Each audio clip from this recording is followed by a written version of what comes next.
I need you to let go of the fact that you don't have your man yet, girl. He is coming. What is up, homegirl?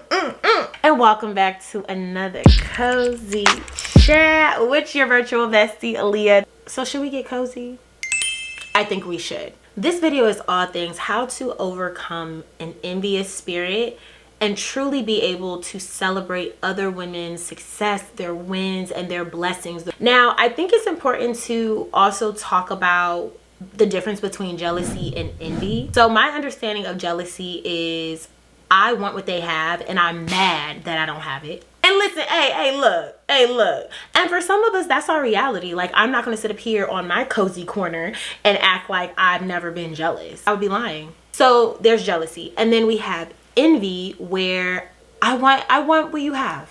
I wish I had what you had. You're in a place in your life where I thought I would be, and I'm not there, and I wish I was, right? And sometimes with having that envy heart and envy spirit, we find ourselves comparing, but also it shows up in our friendships. For me, it started for me probably like in high school. I remember, kind of feeling like overlooked. A lot of my friends were, just pretty and developing with the beautiful shapes and no acne, body yada yada, and got a lot of male attention, and I kind of feel like I grew into myself. Like, I'm not saying like she's not that girl, because she's that girl, but I wasn't always like Aaliyah, you know what I mean? And I think with that process, I didn't always feel like I got the most attention. I didn't always feel like I was the first pick, if you will. So it did kind of play with me, and it made me pick at myself, my body, am I pretty enough? Am I enough, right? It's this thing of like, well, I don't think I have like what my other girls have, or like other women I see. I don't think I have that thing that they have. So it's really sad saying it out loud, but I just thank God, because I've grown from it. Like, I'm not that anymore, but I was, now that I'm like older and I'm in my late 20s, I'm 28, it can show up, but it can show up in a different way. It's gotten a lot better, but it was really bad maybe like last year. But definitely all things with like, a lot of girls who are entering that next like family chapter, so women who are engaged, women who are married, women who have, children. I mean, there's girls I went to school with, girl, they own they about third, fourth, fifth kid. And power to you, my sister. Cause like, I always thought I was gonna have that earlier, and I don't. I promise you, I've healed, I'm okay, but sometimes there are moments where you look and you're like, oh wow, like they just seem so established, or wow, they have the house and they have the family and they have the dog, and like I thought, by 28 I would have something that would look a little bit like that. This is just like my personal experience, but I know for a lot of women, like maybe for you, the homegirl you watching right now, it's like, well, she got that job, she has the big corporate travel job, why don't I have that? Or like, oh wow, she has the house and the car and the drive and the purpose, like why haven't I found my purpose yet? She has the relationship, like she seems to be able to find healthy relationships. Meanwhile I'm still healing from the trauma from 3 years ago. Like, it's very easy for us to not necessarily be jealous, because these are still people that you can love and care for and admire, but there is still that envious spirit there of like, I wish I had what you had. What helps me to not be bogged down in the whole like, I want, like, why don't I have that type of thing, is I really start with gratitude. What are you grateful for? What has God done in your life just for you? Things that you have prayed for, that he has answered and he has delivered, and that has helped me to not get so caught up in what I think I should have, or what I thought my life was going to look like, or these milestones, or these big benchmarks that I thought I was supposed to hit that I haven't hit. All these things I just thought I was so ready for.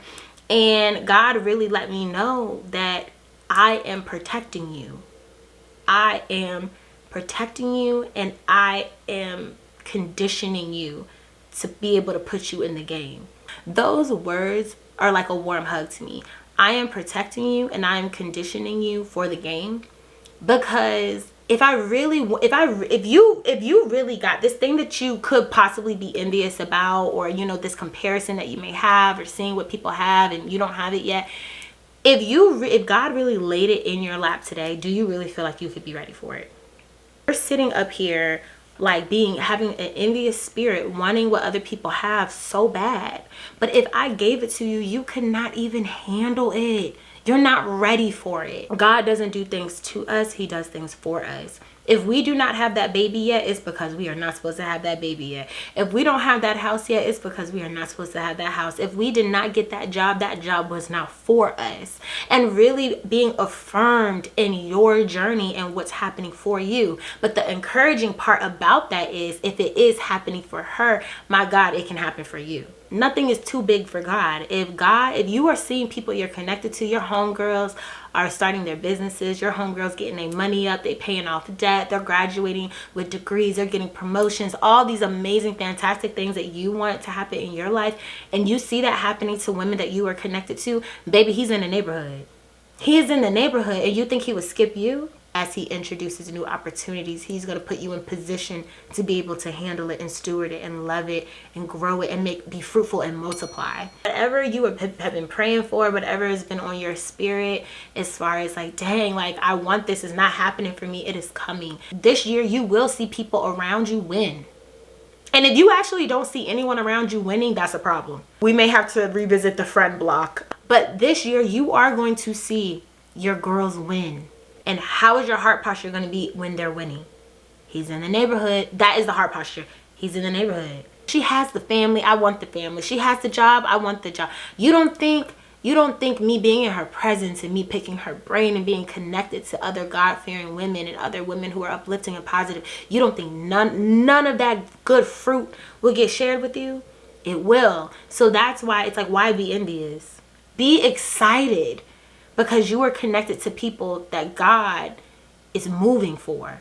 Just continue to be connected to him and realize that being bitter and being upset and being, when is it my time, and being envious, jealous, whatever it may be, it is stopping you from really enjoying your journey and your pace. And we get envious because we're too focused looking over here versus looking at our plate of what's in front of us that he put on our plate. How are you even managing that? Be grateful for your steps. Be grateful for where your 2 feet are today.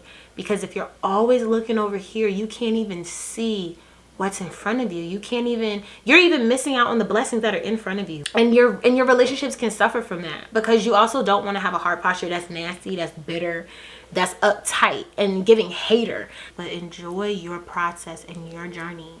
So when you see it happening for your friends, be encouraged, because good things are coming your way. Good things are in store for you. So I hope this message just gave you the warm and fuzzy feels. I would love to know if you have ever had an envious spirit. What's something that you had to kind of catch yourself to be like, uh-oh, you know, I think I'm getting a little envy here. I think I'm getting a little sidetracked here. But this is a safe space. You know, I talk about mine all the time. So I would love if you guys could comment. Continue the conversation. Let's encourage each other, empower each other. And thank you so much for tapping into another cozy chat. I will see y'all next Sunday. Be sure to like, comment, subscribe, and keep up with your girl. Until next time, bye.